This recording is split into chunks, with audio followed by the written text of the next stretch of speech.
Hey, what's up, Jeremiah? It's Chris. Just wanted to shoot you this quick video to give you some breakdown information on both local SEO as well as your Google ads. Right? So this is what's called a GeoGrid. Now, what this does is it shows your ranking for a specific search term within a certain mile radius from your location. Now, the search term that we're searching here is septic service. Very simple, and something that somebody would very frequently look for when they're looking for your services. Now, this 3 right here is actually where you are, right? You're right next to Ponder, right? And you're ranking in the 3rd position right in this area. Now, this is a transparent view. What this does is this doesn't take in your cookies into consideration, your search history, and the fact that you are more often at this business than not. That's going to skew how you see your own ranking. This is a very transparent look at your ranking for this search term in these specific areas. So if somebody were to just look up either septic service or septic service near me, in this area, you're going to come up 3rd. In this area, you're going to come up 2nd. In this one, 4th. Anything past a 3 gives you nothing, right? Because more often than not, those top 3 positions, somebody is going to pick their business from one of those top 3 positions and not go digging into what the rest of the options are. Unless the top 3 are just absolutely terrible. They've used them before. But 90-10 principle, 90% of the time or more, they're going to pick somebody out of that top 3. So if we zoom out here, we see a lot more high numbers actually, than low numbers. The best you can get is a 1. The furthest you can get is you ain't even on the map, right? And the only other ones that count are 19 and below. This is 20 or up, right? So anywhere surrounding here, you're not really being found for these search terms. And in reality, there should be a big square around you where you're seeing nothing but 1s, 2s, and 3s. And that is the big goal here. Now, obviously, when you get down into Fort Worth, it's a lot more competitive down there, and it's not as much of a rural area, so it's not even where your ideal customer is. But that 30-mile radius around you that looks like this, right, this inner square right here, actually probably a little bit higher than that, probably right here, there's a lot of high numbers here, right? So you're not being found in the local search volume for this. I'm going to break down just how to do that here in just a minute. So the first thing you're going to work on, this going into, got to scroll past Google Ads. The first thing you're going to work on, you need citations. What a citation is your business's name, address, and phone number. Submit it into directories such as Yelp and Yellow Pages, right? Manta, Facebook, they are all citations. They're directory sites. The amount of volume that you have of these and the quality that you have of these is a big determining factor in the amount of power that's sent to your Google business profile. The amount of reviews that you have and how well rated is also very important. If those reviews contain your targeted keywords, that's also going to make you more relevant for those search terms. So try to get your customers, when they leave reviews, to leave reviews saying, hey, they did my septic service, and that's going to increase your ranking for that keyword more than you realize. Right? Your location-based keyword relevance. So location-based keyword relevance, if I'm trying to rank higher in Decatur, I'm going to put more of Decatur location-based keywords embedded into my pictures and into the content on my Google business profile. And that goes the same way for any single area that you're trying to rank higher. Now what we do is we focus on one area. So let's say this area right here where you see this 4, right outside of Decatur, Allison, Slidell. So you have this area right here where you're trying to rank higher in. What you'd want to do is make more location-based relevance and also geotag your pictures in this area. And that's going to rank yourself higher in these areas, in addition to some other things, of course.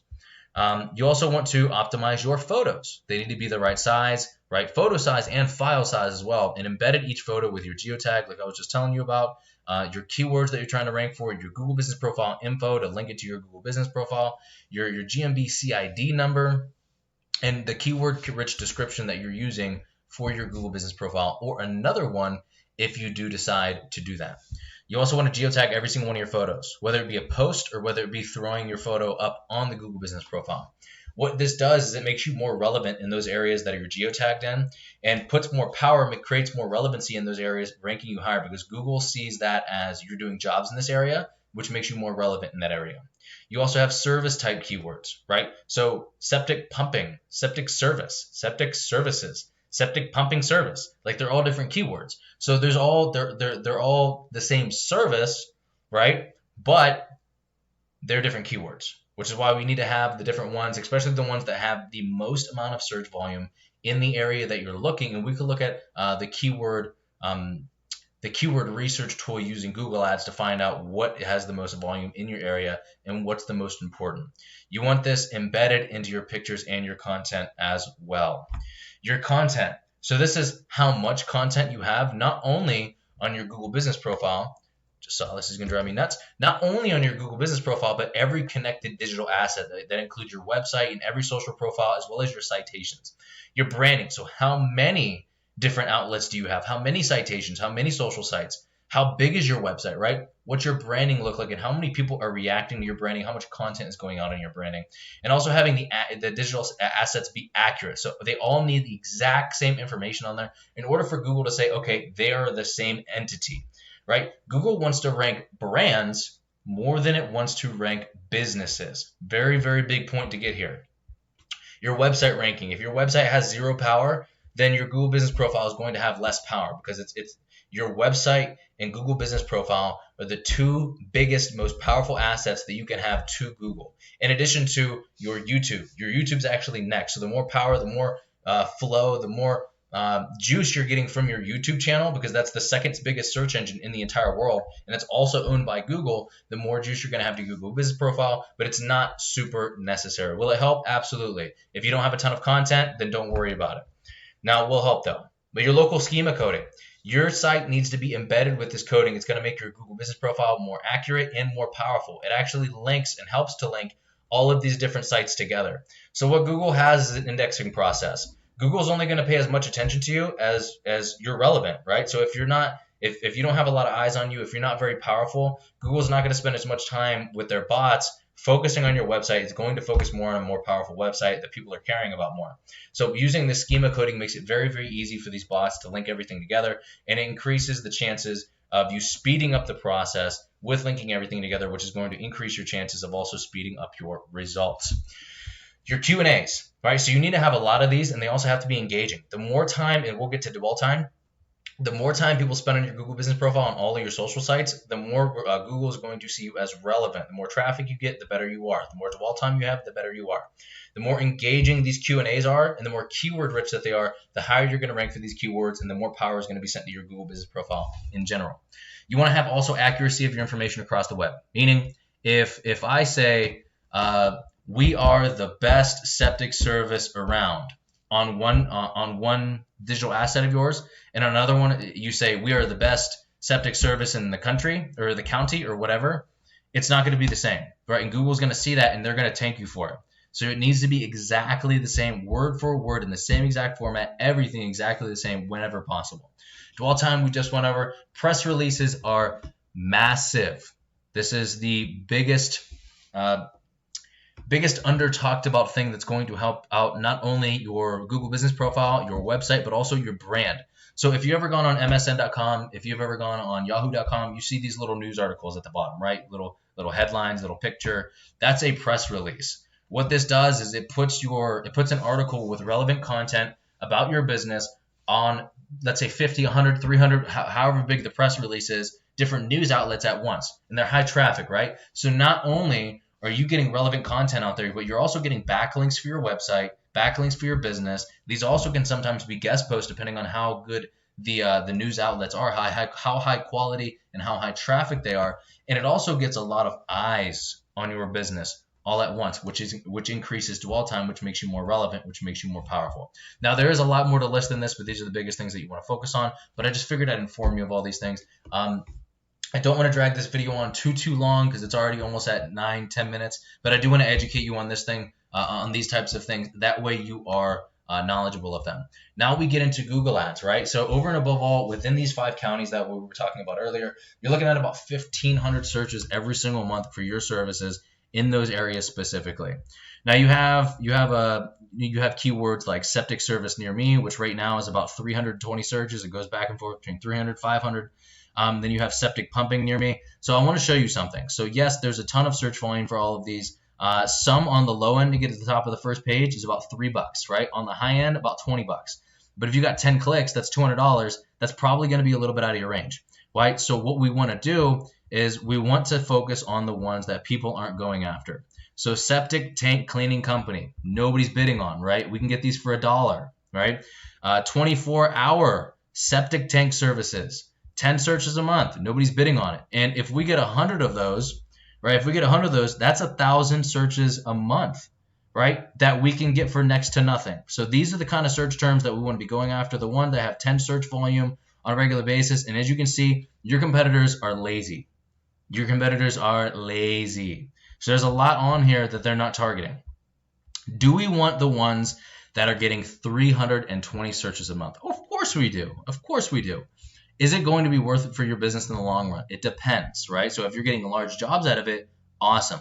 If you're just making enough to get by, then it's probably not the best thing to go after. So what we're going to do is we're going to do both, and we're going to see what the conversions are. We're going to see what kind of money that you're actually making off of those, off of the ad groups with the higher competition and higher search volume. And we're going to compare it to the ad groups that have a low search volume but no competition, and see what you're actually making more money on. Then from there, we can shut off certain ad groups that aren't performing as well, and then we can optimize your campaign even further to constantly make you more money, right? Now, these are going to be the biggest things you want to focus on when launching your Google Ads campaign. So I'm just going to leave this right here on the screen because we're already probably at 12 minutes. But so over and above all, negative keyword research, super important. You need to separate your ad sets by keyword types. So septic service is not going to be the same ad group as septic tank service or sewer service. Like, they're all different keywords. You want to maximize, this is the overarching rule. You want to maximize the amount of relevancy that you have every single ad, right? And this is also where landing pages come into play. To maximize your relevancy for a certain search term, that's going to minimize the cost per click. Because if you have higher quality ads, Google's going to want you in front of their customers because you're giving their customers a more user-friendly experience, meaning they're going to charge you less to be in front of their customers more than the guy that doesn't have a lot of relevancy and is just bidding out the wazoo. So he's gonna spend more money to get less results. You're gonna spend less results to get more money by being more relevant. So it's not just, hey, let's launch a couple ad groups, stuff full of keywords, and go at it. You want to make sure the ad quality score on every single one of these ads is as high as possible, while not having to stuff your headlines and descriptions with the type of search terms that you're actually trying to rank for. Now, landing pages are so important. What you want to do on here is you really want to reiterate the core value of the offer and the core offer itself. Your search queries have to be on the ad. That's what increases the relevance. You want to ensure that your prospects know what's in it for them. Why should they work with you, and why are they calling you? Why are they working with you right now? And with you being an emergency type business, especially after hours, you're going to dominate that field. So social proof, putting in your reviews, putting trust badges if you have any, A+, Better Business Bureau rating. That's an amazing one to have.